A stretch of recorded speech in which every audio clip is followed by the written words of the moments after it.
ఆదాయానికి మించి ఆస్తుల కేసులో డీఎస్పీ భీమిరెడ్డి బినామీల చిట్టాపై ఏసీబీ ఆరా తీస్తోంది. బినామీల పేర్లతో ఉన్న డైరీని ఇప్పటికే స్వాధీనం చేసుకున్నారు ఏసీబీ అధికారులు. భీమిరెడ్డి బినామీలుగా హోంగార్డులు, డ్రైవర్లు, వాచ్మెన్లు ఉన్నట్లు గుర్తించారు. కర్ణాటకలో కొన్ని వ్యవసాయ భూములు బినామీ పేర్లపై ఉన్నట్లు ఏసీబీ గుర్తించింది. హైదరాబాద్లో బినామీ పేర్లపై 6 ప్రాపర్టీలు, బిజినెస్ పార్ట్నర్ పేరుపై 3 ప్రాపర్టీలు ఉన్నట్లు తెలిపింది. 2 రియల్ ఎస్టేట్ సంస్థల్లో పెట్టుబడులు కూడా పెట్టినట్టు ఏసీబీ గుర్తించింది.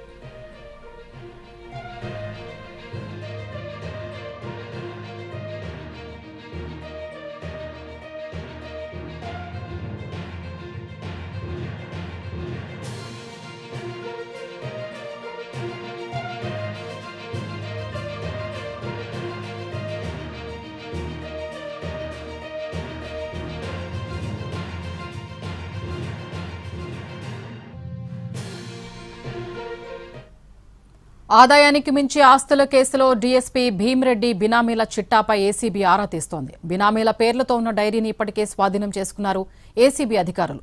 భీమిరెడ్డి బినామీలుగా హోంగార్డులు, డ్రైవర్లు, వాచ్మెన్లు ఉన్నట్లు గుర్తించారు. కర్ణాటకలో కొన్ని వ్యవసాయ భూములు బినామీ పేర్లపై ఉన్నట్లు ఏసీబీ గుర్తించింది. హైదరాబాద్లో బినామీ పేర్లపై 6 ప్రాపర్టీలు, బిజినెస్ పార్ట్నర్ పేరుపై 3 ప్రాపర్టీలు ఉన్నట్లు తెలిపింది. 2 రియల్ ఎస్టేట్ సంస్థల్లో పెట్టుబడులు కూడా పెట్టినట్టు ఏసీబీ గుర్తించింది.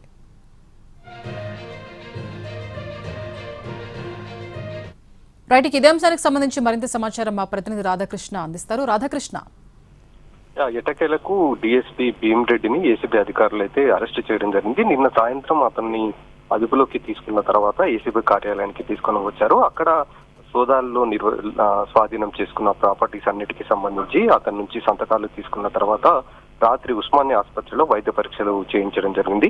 ఇవాళ తెల్లవారుజామున 6 గంటల ప్రాంతంలో ఏసీబీ కోర్టుకు సంబంధించిన న్యాయమూర్తి ఇంటికి తీసుకువెళ్లి ఇంటి ముందు హాజరుపరచడం జరిగింది. దీంతో న్యాయమూర్తి 14 రోజుల పాటు రిమాండ్ విధించడం జరిగింది. డీఎస్పీ భీమిరెడ్డికి అతన్ని చెంచల్గూడ జైలుకు తరలించారు ఏసీబీ అధికారులు. మరొక వైపు డీఎస్పీ భీమిరెడ్డికి సంబంధించి బినామీలు భారీగా ఉన్నట్లు కూడా గుర్తించడం జరిగింది. సుమారు 15 నుంచి 20 మంది వరకు కూడా బినామీ ఉన్నట్లు భీమిరెడ్డికి సంబంధించిన డైరీలో ఏసీబీ అధికారులు గుర్తించడం జరిగింది. వీళ్ళకి సంబంధించి వివరాలను ప్రస్తుతం అయితే ఏసీబీ అధికారులు సేకరిస్తున్నారు. ఇందులో ప్రధానంగా హోంగార్డులతో పాటు అతని దగ్గర పనిచేసిన డ్రైవర్లు, అలాగే వాచ్మెన్లు కూడా బినామీలుగా ఉన్నట్లు కూడా గుర్తించడం జరిగింది. దీంతో పాటుగా వ్యవసాయ భూమి, ప్రధానంగా భీమిరెడ్డికి సంబంధించిన దాంట్లో ఎక్కువగా భూములకు సంబంధించిన పత్రాలనే స్వాధీనం చేసుకోవడం జరిగింది.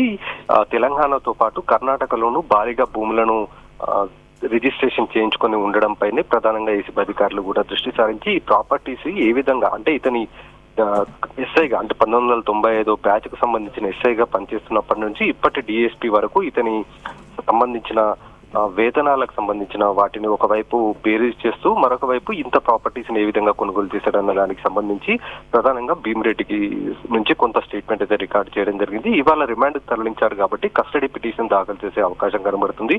కస్టడీలోకి తీసుకున్న తర్వాత ఇతని ఆస్తులకు సంబంధించిన భీమిరెడ్డి ఆస్తులకు సంబంధించి మరిన్ని వివరాలు కూడా తెలిసే అవకాశం అయితే కనబడుతుంది. Right, thank you Radhakrishna.